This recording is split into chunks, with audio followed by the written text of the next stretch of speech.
भारत माता की। भारत माता की। भारत माता की। सरदार साहब की ओजस्व वाणी स्टैच्यू ऑफ यूनिटी के समीप ये भव्य कार्यक्रम एकता नगर का ये विहंगम दृश्य और यहां हुई शानदार परफॉर्मेंसेस, ये मिनी इंडिया की झलक, सब कुछ कितना अद्भुत है, कितना प्रेरक है।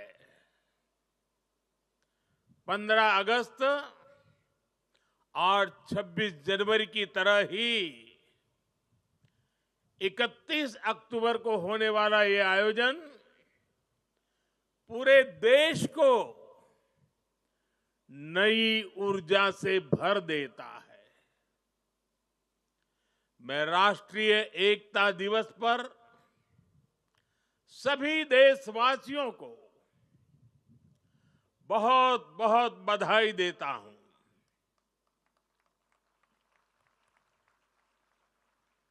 साथियों, इस बार का राष्ट्रीय एकता दिवस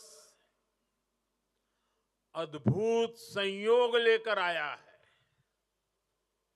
एक तरफ आज हम एकता का उत्सव मना रहे हैं, वहीं दूसरी तरफ दीपावली का भी पावन पर्व है।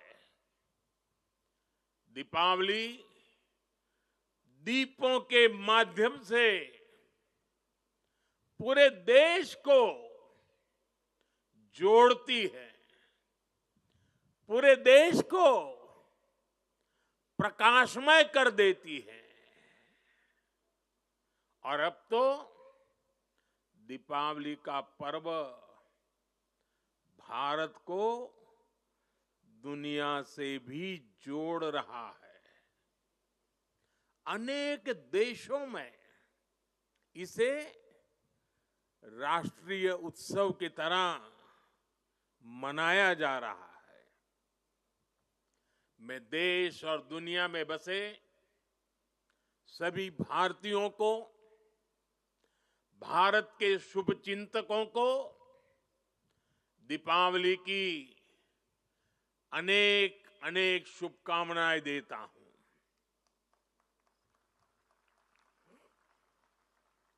साथियों,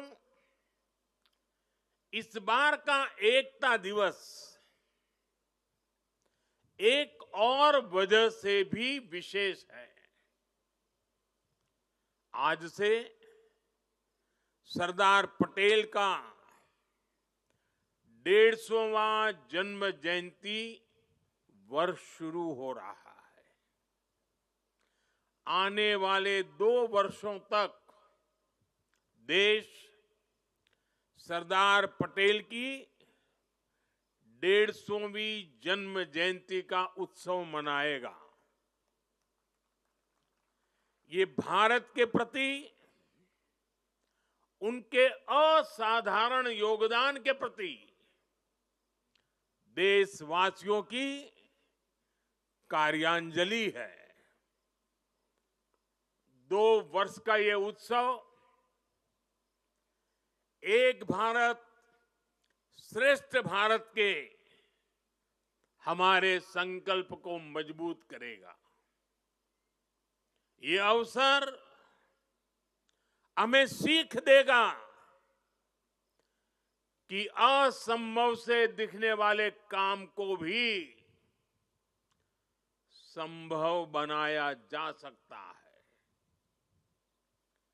जब भारत को आजादी मिली थी तो दुनिया में कुछ लोग थे जो भारत के बिखरने का आकलन कर रहे थे। और अभी हमने सरदार साहब की वाणी में उसका विस्तार से बयान सुना। उन लोगों को जरा भी उम्मीद नहीं थी कि सैकड़ों रियासतों को एकजुट करके फिर से एक भारत का निर्माण हो पाएगा। लेकिन सरदार साहब ने ये करके दिखाया। ये इसलिए संभव हुआ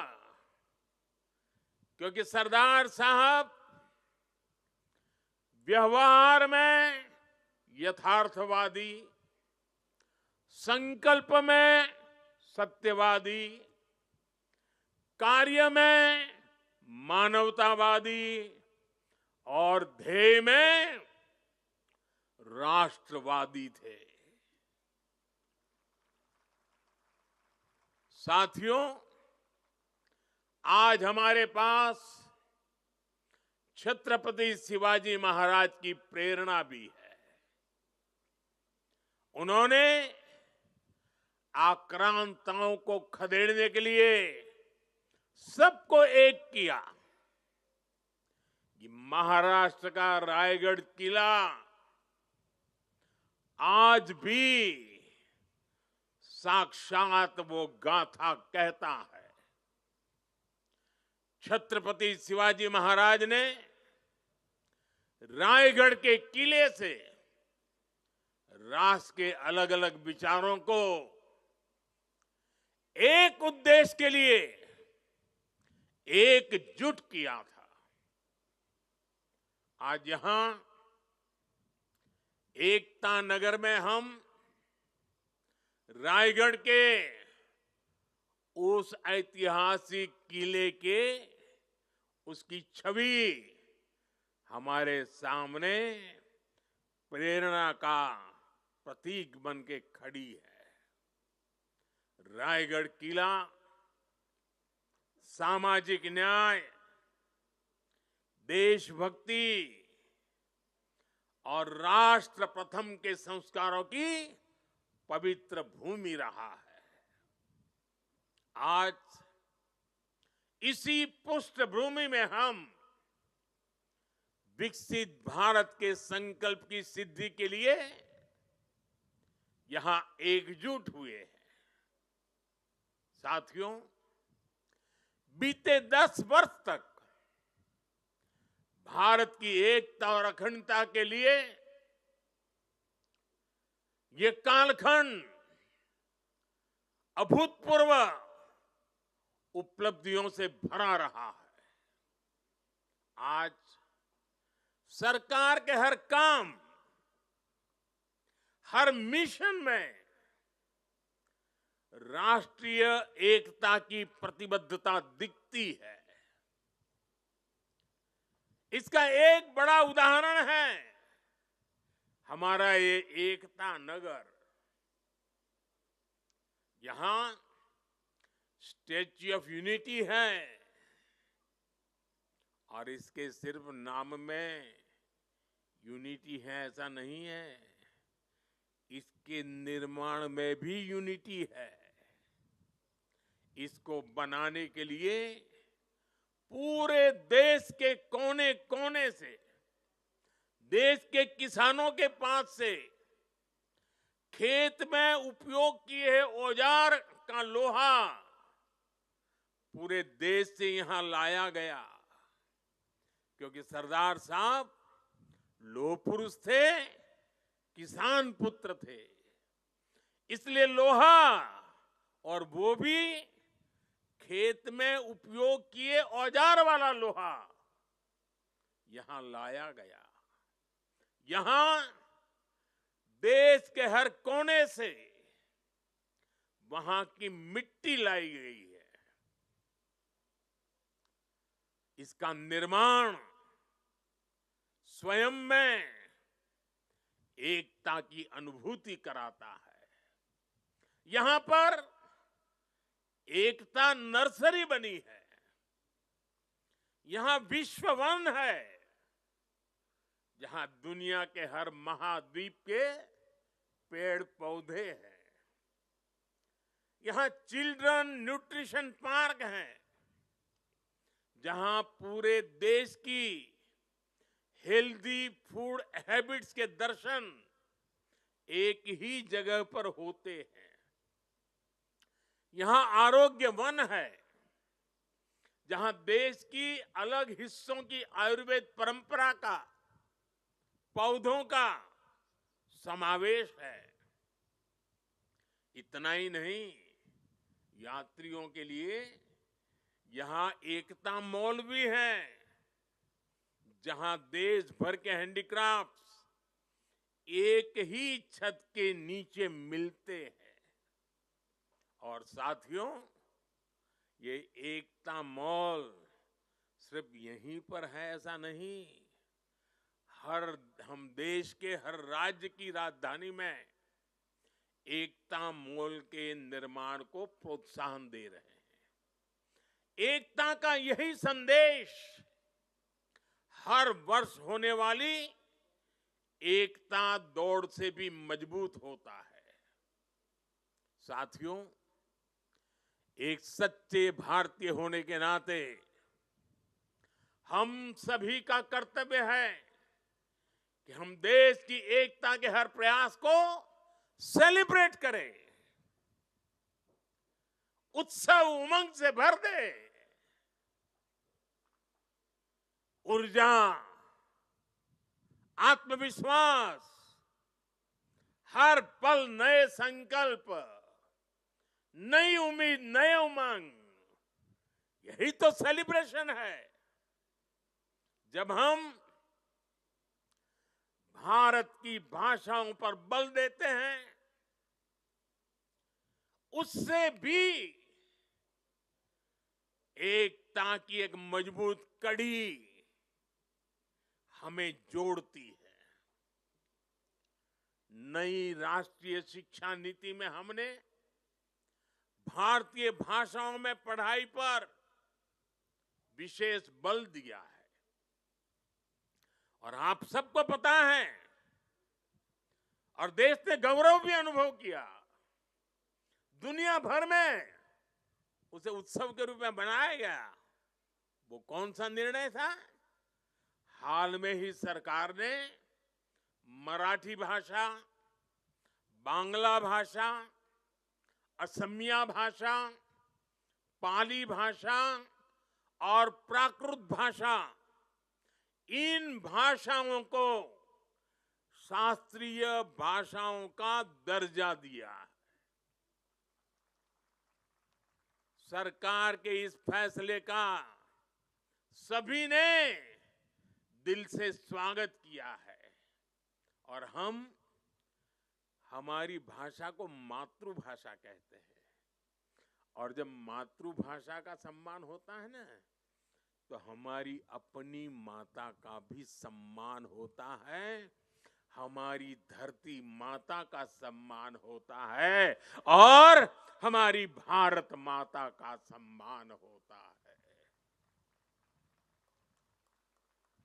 भाषा की तरह ही आज देश भर में चल रहे कनेक्टिविटी के काम, जोड़ने के काम भी देश की एकता को मजबूत कर रहे हैं। रेल हो, रोड हो, हाईवे हो और इंटरनेट जैसे आधुनिक इंफ्रास्ट्रक्चर ने गांव को शहरों से जोड़ा है। जब कश्मीर और नॉर्थ ईस्ट की राजधानियां रेल से जुड़ती हैं, जब लक्षद्वीप और अंडमान निकोबार द्वीप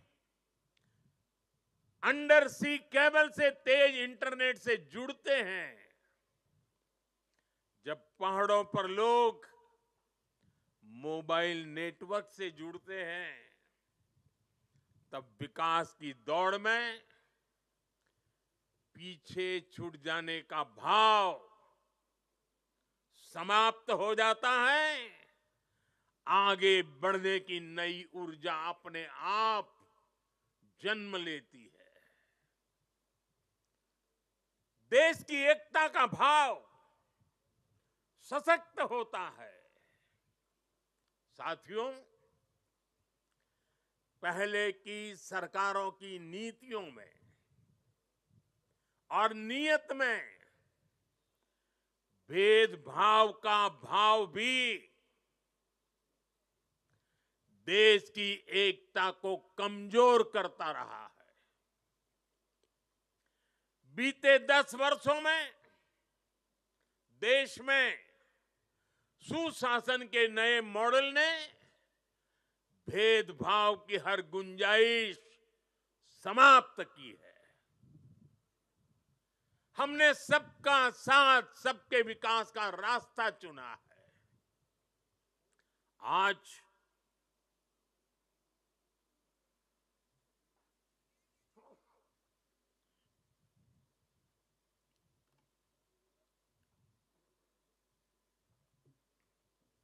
आज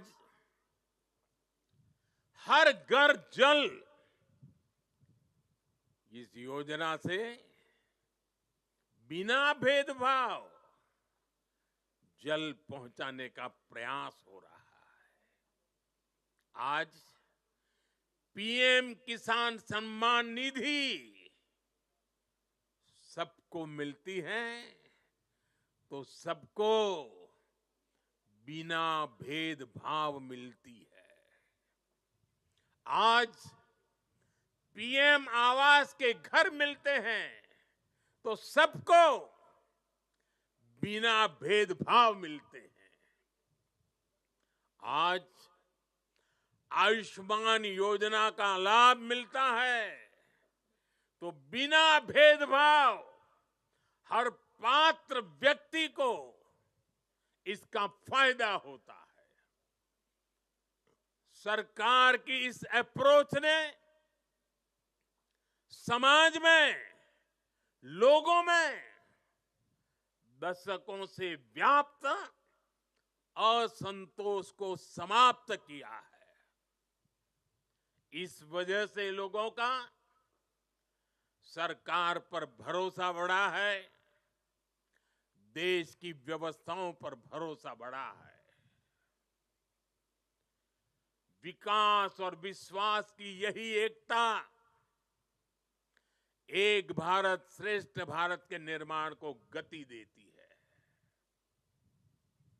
और मुझे पूरा विश्वास है हमारी हर योजना में, हमारी हर नीति में और हमारी नीयत में एकता हमारी प्राण शक्ति है। इसे देख करके, सुन करके सरदार साहब की आत्मा जहां भी होगी हमें अवश्य आशीर्वाद देती होगी।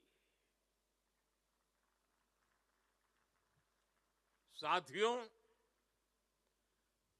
पूज्य बापू महात्मा गांधी कहा करते थे, विविधता में एकता को जीने के हमारे सामर्थ्य की निरंतर परीक्षा होगी। गांधी जी ने कहा था और आगे कहा था, इस परीक्षा को हमें हर हाल में पास करते रहना है। बीते 10 साल में भारत ने विविधता में एकता को जीने के हर प्रयास में सफलता पाई है।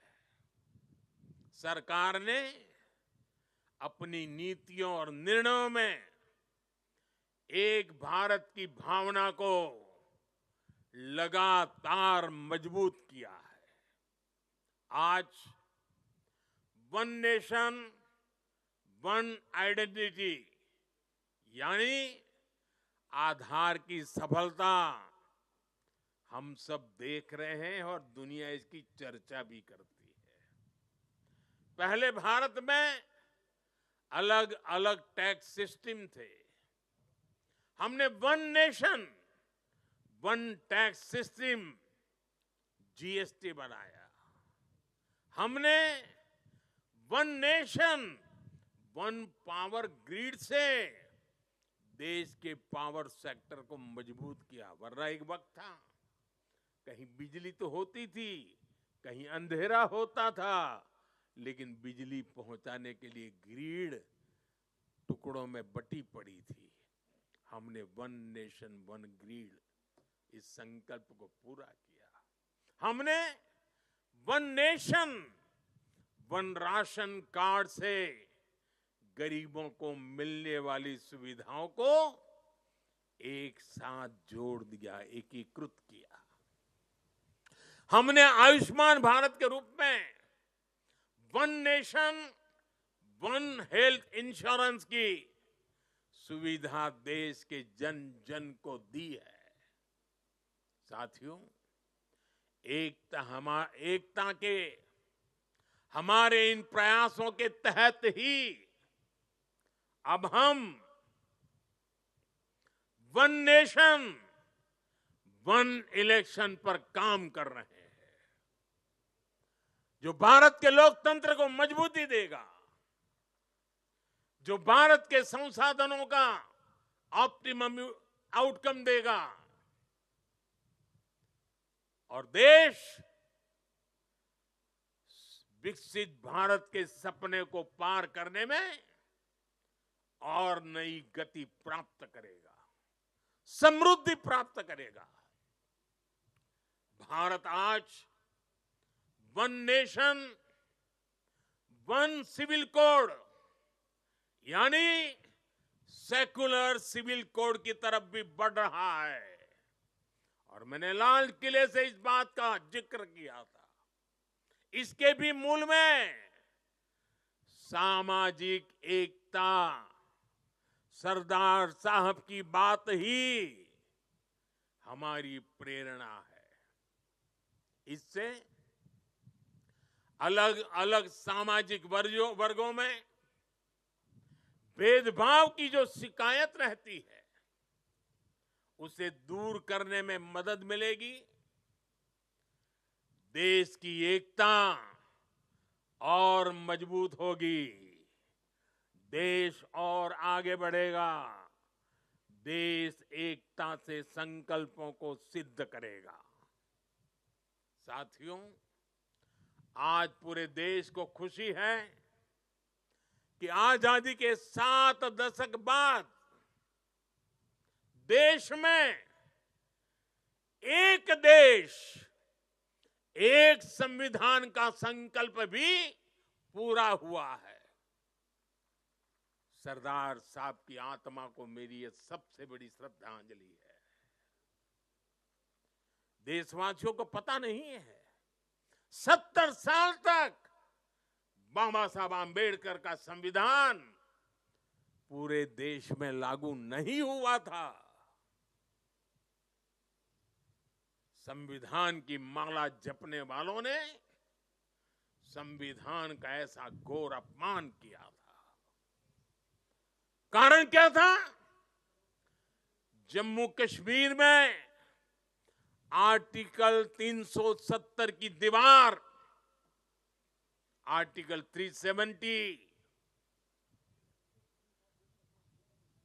जो देश में दीवार बन के खड़ी थी, संविधान को यहां रोक देती थी, वहां के लोगों के अधिकारों से उनको वंचित रखती थी। वो धारा 370 को हमेशा हमेशा के लिए जमीन में गाड़ दिया गया है। पहली बार वहां इस विधानसभा चुनाव में बिना भेदभाव को वोट डाले गए। पहली बार जम्मू कश्मीर में मुख्यमंत्री ने आजादी के 75 साल के बाद पहली बार भारत के संविधान की शपथ ली है।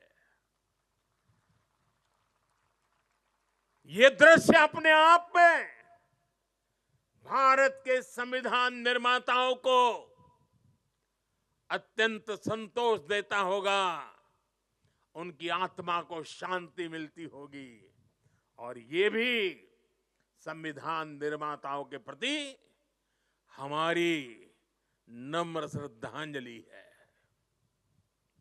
मैं इसे भारत की एकता के लिए एक बहुत बड़ा और बहुत ही मजबूत पड़ाव मानता हूं। जम्मू कश्मीर की देशभक्त जनता ने अलगाव और आतंक के बरसों पुराने एजेंडे को खारिज कर दिया है। उन्होंने भारत के संविधान को, भारत के लोकतंत्र को विजयी बनाया है। अपने अपने वोट से 70 साल से चल रहे अपप्रचार को ध्वस्त कर दिया है। मैं आज राष्ट्रीय एकता दिवस पर जम्मू कश्मीर के देशभक्त लोगों को, भारत के संविधान पर सम्मान करने वाले लोगों को बहुत ही आदरपूर्वक सैल्यूट करता हूं।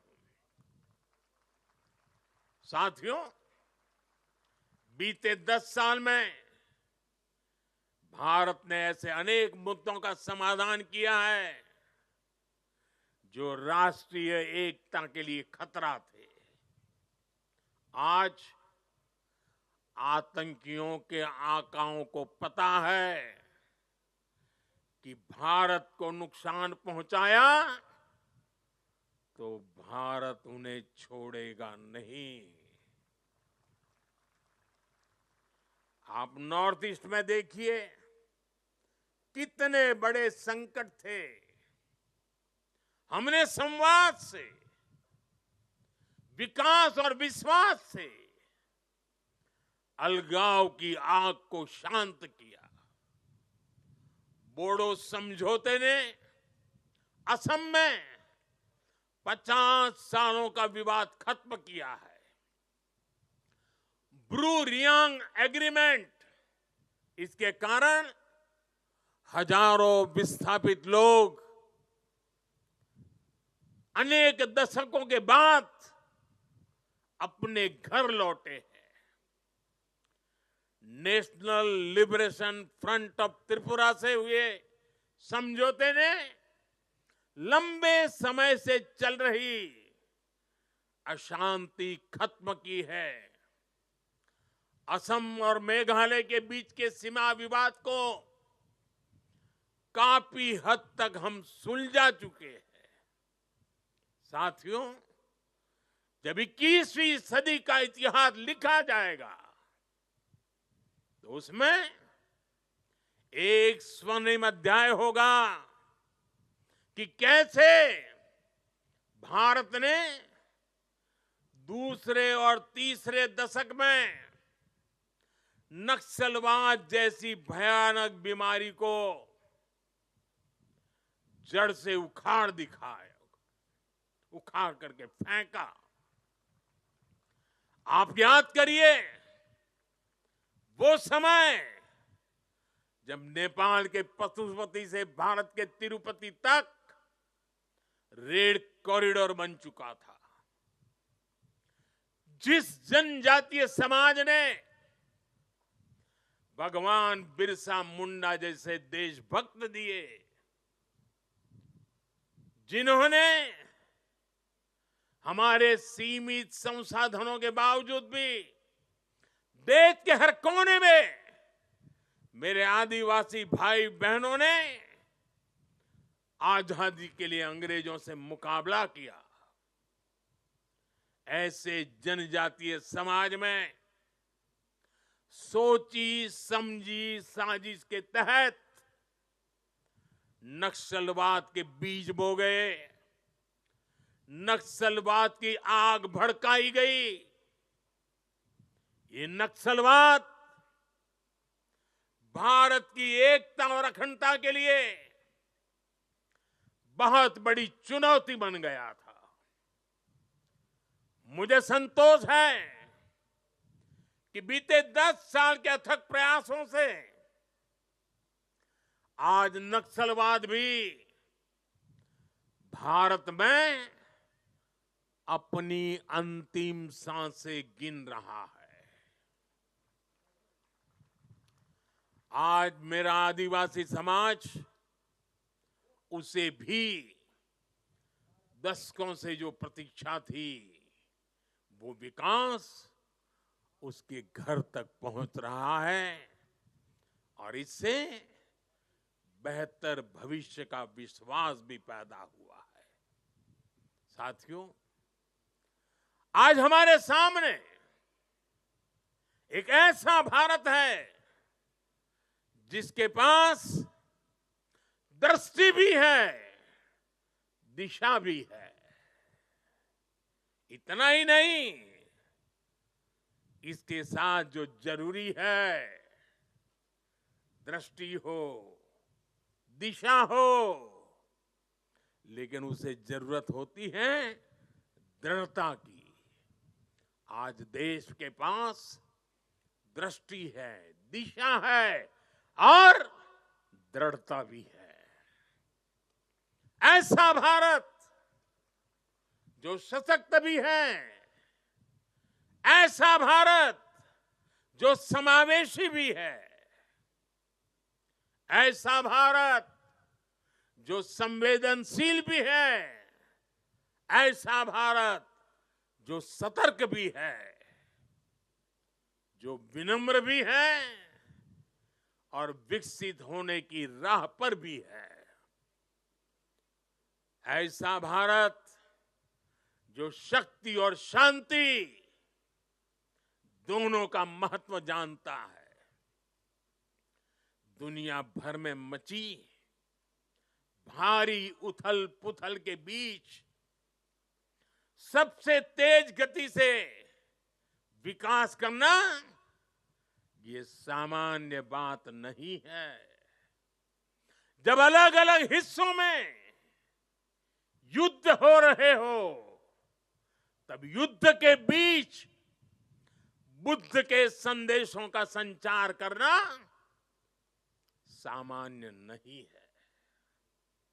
जब दुनिया के अलग अलग देशों में रिश्तों का संकट है, तब भारत का विश्व बंधु बनकर उभरना सामान्य नहीं है।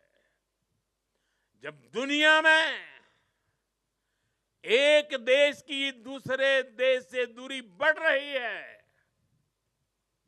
तब दुनिया के देश भारत से निकटता बढ़ा रहे हैं। ये सामान्य नहीं है, ये नया इतिहास रचा जा रहा है। आखिर भारत ने ऐसा क्या किया है?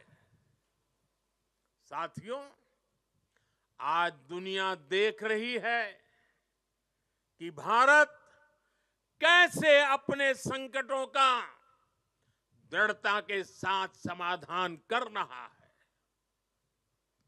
आज दुनिया देख रही है कि भारत कैसे एकजुट होकर दशकों पुरानी चुनौतियों को समाप्त कर रहा है।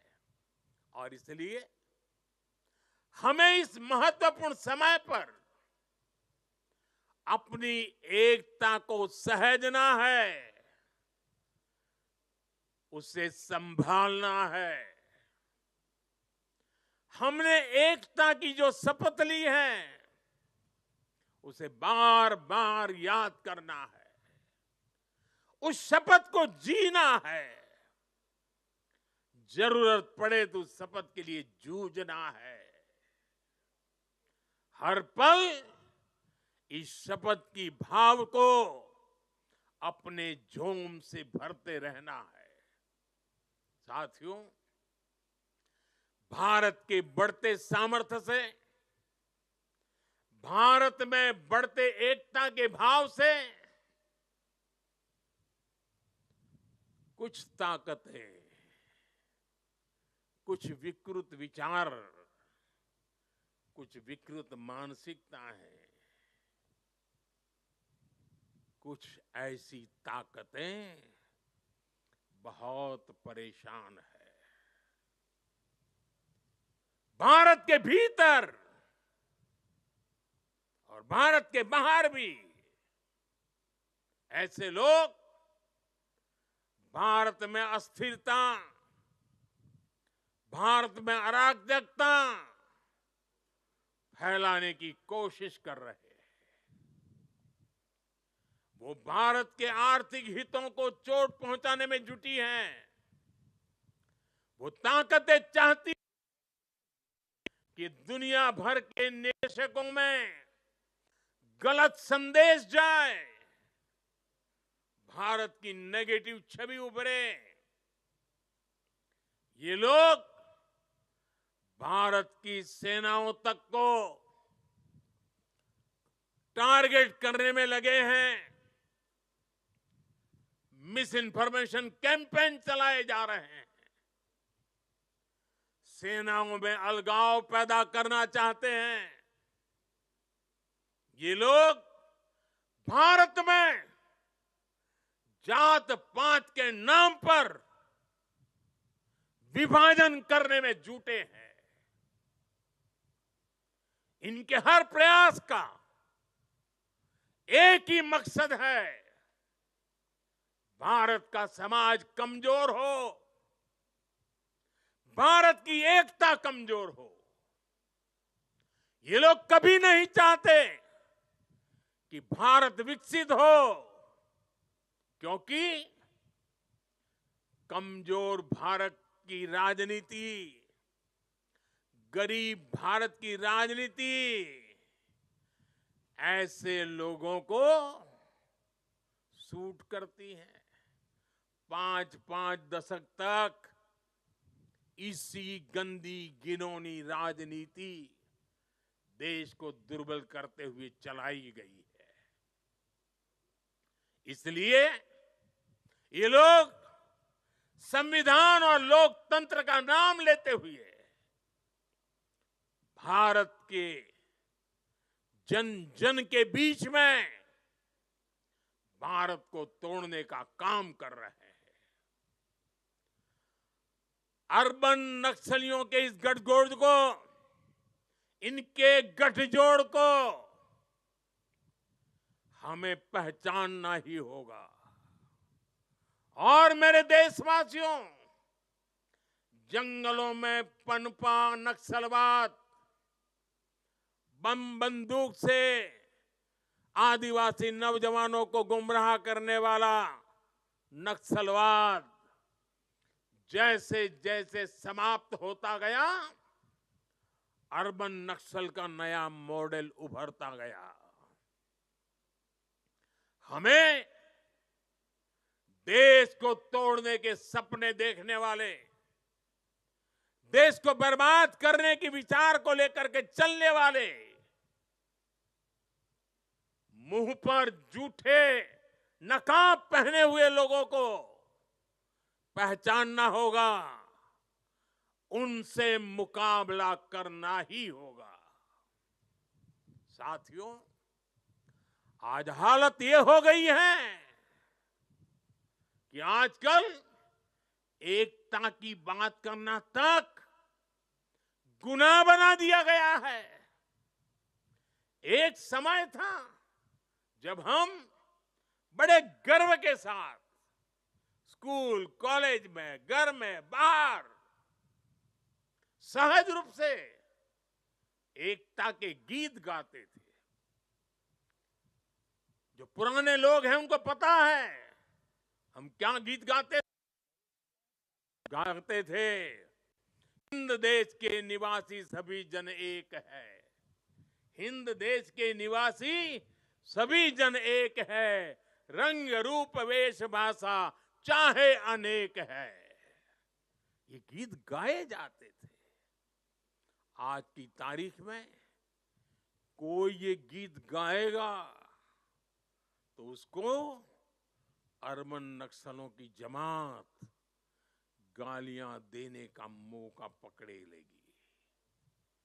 और आज कोई अगर कह दें कि एक है तो सेफ है, तो ये लोग एक है तो सेफ है उसको भी गलत तरीके से परिभाषित करने में लगेंगे। जो लोग देश को तोड़ना चाहते हैं, जो लोग समाज को बांटना चाहते हैं, उन्हें देश की एकता अखर रही है। और इसलिए मेरे देशवासियों, हमें ऐसे लोगों से, ऐसी विचारों से, ऐसी प्रवृत्ति से, ऐसी वृत्ति से पहले से भी ज्यादा सावधान होने की जरूरत है। हमें सावधान रहना है। साथियों, हम सब सरदार साहब को, उनके विचारों को जीने वाले लोग हैं।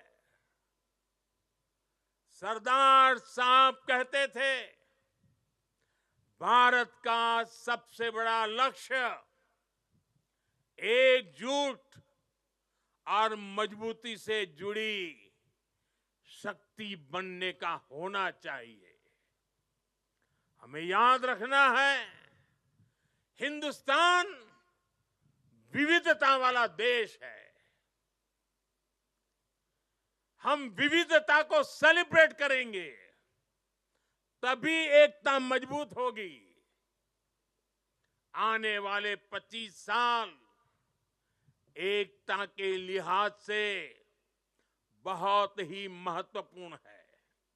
इसलिए एकता के इस मंत्र को हमें कभी भी कमजोर नहीं पड़ने देना है। हर झूठ का मुकाबला करना है, एकता के मंत्र को जीना है। और ये मंत्र, ये एकता, ये तेज आर्थिक विकास के लिए भी, विकसित भारत बनाने के लिए, समृद्ध भारत बनाने के लिए बहुत जरूरी है। ये एकता सामाजिक सद्भाव की जड़ी बूटी है। सामाजिक सद्भाव के लिए ये बहुत जरूरी है। अगर हम सच्चे सामाजिक न्याय को समर्पित है, सामाजिक न्याय हमारी प्राथमिकता है, तो एकता सबसे पहली पूर्व शर्त है। एकता बनाए रखना है।